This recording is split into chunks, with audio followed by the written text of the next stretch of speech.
ये डॉक्टर बाबा साहब अम्बेडकर ने हमें दिया हुआ है, तो बाबा साहब का वैसे विरोध करते हैं।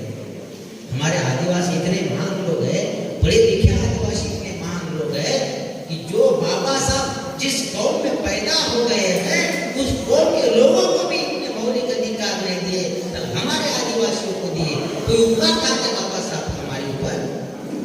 कोई उपकार था? संविधान सभा में कोई चुनकर गया था क्या आदिवासियों को अनुसूचित 5 से लागू करने के लिए? अरे टिकट भी नहीं दिया था संविधान सभा में चुनकर जाने के लिए। सिंगल आदिवासियों को टिकट नहीं दिया था। जयपाल सिंह मुंडा को तो नॉमिनेट कर दिया था कांग्रेस ने। सिंगल आदिवासियों को संविधान सभा में चुनकर जाने के लिए टिकट भी नहीं दिया। अगर टिकट भी नहीं दिया तो संविधान लिखने का काम कौन करेगा? संविधान में हमें अधिकार दिलाने का काम किसने किया? तो डॉक्टर बाबा साहब अम्बेडकर ने दिया।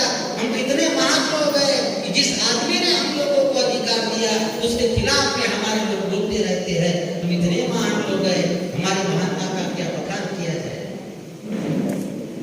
साथियों, इतना गंभीर मामला है।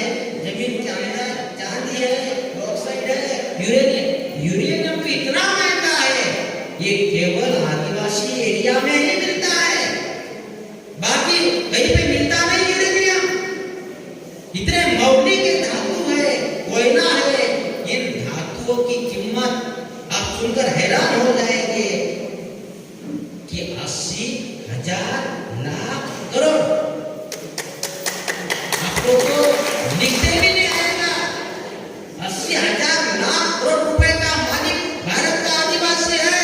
अगर यह पढ़ा लिखा कोई व्यक्ति होगा उसने 80,000 लाख करोड़ रुपए लिखकर बताना, घर जाके लिखकर बताना। अगर लिखा तो पहले तो माथे पर हाथ मारेगा, सारा कितना जीरो होगा वो भी कंफ्यूज हो जाएगा। कहने का मतलब यह है कि इतने रुपए का मालिक भारत का आदिवासी है। वर्तमान में तो भिखारी हो गया, उसी का शिकार हो गया है। वर्तमान में विस्थापन का शिकार हो गया है। अभी 80,000 लाख करोड़ रुपए का मालिक आदिवासी कब होगा? अनुसूची 5 और 6 अगर लागू होती है तो भारत का पूंजीपति टाटा बिरला अंबानी नहीं होगा, भारत का आदिवासी होगा। इतना महत्वपूर्ण है मामला। अगर इसकी रॉयल्टी में अगर 25% अगर मिल गई तो भारत का आदिवासी अर्बोपति बन जाएगा। लखपति की नहीं बात कर रहा हूं मैं, अर्बोपति बन जाएगा। अनुसूची 5 पर अनुसूची 6 निर्भर है।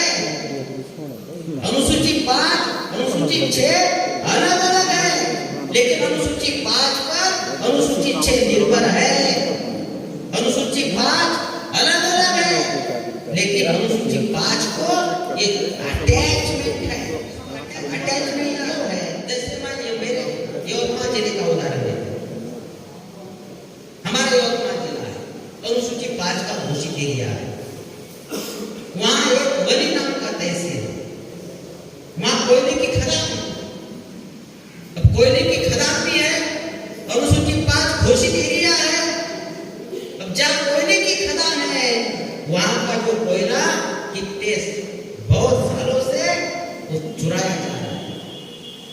मैं बात कर रहा हूं कि अनुसूची 5 को अनुसूची 6 अटैच है, तो जहां मायने के लिए आए वहां अनुसूची 6 को लागू करना चाहिए। अनुसूची 5, 6 के एरिया में जो मार्केटिंग करने वाली कंपनी है वो वैसे नहीं आ सकती हमारे एरिया में। अगर मार्केटिंग करने के लिए अगर कोई कंपनी हमारे एरिया में अगर आना चाहती है तो उस कंपनी को ट्राइबल एडवाइजर कमेटी की परमिशन लेनी पड़ती है।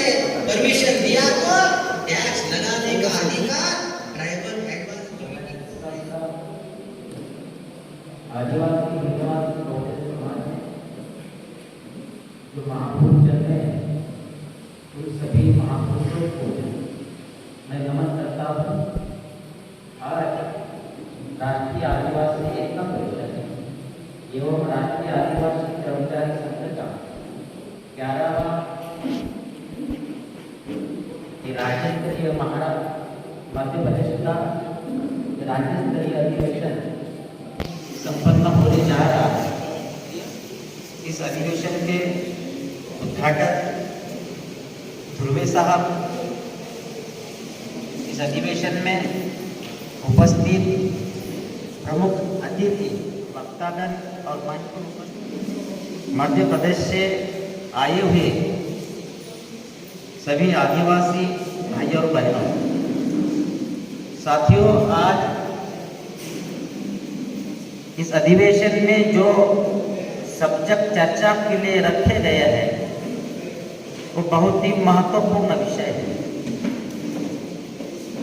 आदिवासी के पूरे देश भर में जो भी संगठन चलते हैं, मैं तो पूरे भारत में घूमता हूँ, लेकिन इस प्रकार के जो सब्जेक्ट है इस पर चर्चा करते हुए, क्योंकि इस प्रकार के सब्जेक्ट चलाने के लिए, इस प्रकार के सब्जेक्ट की चर्चा करने के लिए बहुत बड़ा साहस चाहिए। तो मुझे नहीं लगता कि राष्ट्रीय आदिवासी एकता परिषद के अलावा इस प्रकार के विषय पूरे देश भर में चर्चा के लिए लाए जाते हैं, ऐसा तो मुझे दिखाई नहीं दिया। आज जो सब्जेक्ट यहाँ पर चर्चा के लिए रखा है बहुत ही महत्वपूर्ण है, गंभीर है और हमारे जीवन पर इसका क्या प्रभाव पड़ेगा ये तय करने के लिए ये तय करेगा। तो हम आज जो सब्जेक्ट पर चर्चा करेंगे यह ऐसा सब्जेक्ट है कि डिलिस्टिंग के नाम पर प्रोपेगेंडा करके आदिवासियों में झगड़ा लगाना एवं डिलिस्टिंग का कानून बनाकर 5वीं अनुसूचित क्षेत्रों को खत्म करने का शासक जातियों का भयानक षड्यंत्र है। बहुत ही खतरनाक विषय है। इसका हमारे जीवन पर बहुत बुरा प्रभाव पड़ने वाला है, जिसकी हम आज चर्चा करेंगे। इसको दूसरा सब्जेक्ट क्लब किया हुआ है पर्यावरण संरक्षण के नाम पर एवं वन्य प्राणियों के संरक्षण के नाम पर आदिवासियों को विस्थापित करके 5वीं अनुसूचित क्षेत्रों को समाप्त करने की सुनियोजित साजिश है। ये दो विषय हम यहाँ चर्चा करेंगे। तो पहला जो दूसरा सब्जेक्ट है इसके बारे में हम चर्चा करेंगे। जब इसके बारे में चर्चा करेंगे तो पहला जो विषय है वो हमें समझ में आएगा। तो दूसरा विषय क्या है?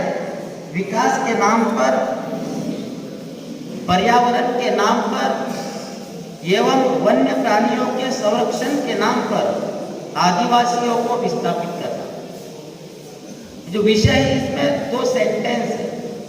एक है आदिवासियों को विस्थापित करना और दूसरा है आदिवासियों की जो अनुसूची है 5 और 6 इसको समाप्त करना। 2 सेंटेंस इस विषय में है। समस्या शासक जातियों द्वारा निर्माण की गई है, उसकी वजह क्या है? तो हमें ये देखना होगा कि संविधान के अंदर एक दूसरा संविधान डॉक्टर बाबा साहब अम्बेडकर ने समस्त आदिवासी लोगों को दिया हुआ है। वो है आदिवासियों की 5वीं और 6वीं अनुसूची। अब ये 5वीं और 6वीं अनुसूची 26 जनवरी 1950 में जब संविधान लागू हुआ तब से आदिवासियों को 5वीं और 6वीं अनुसूची का अधिकार मिलना चाहिए था, मगर 75 साल हो गए हैं। इस पर अमल करना तो दूर की बात है, लेकिन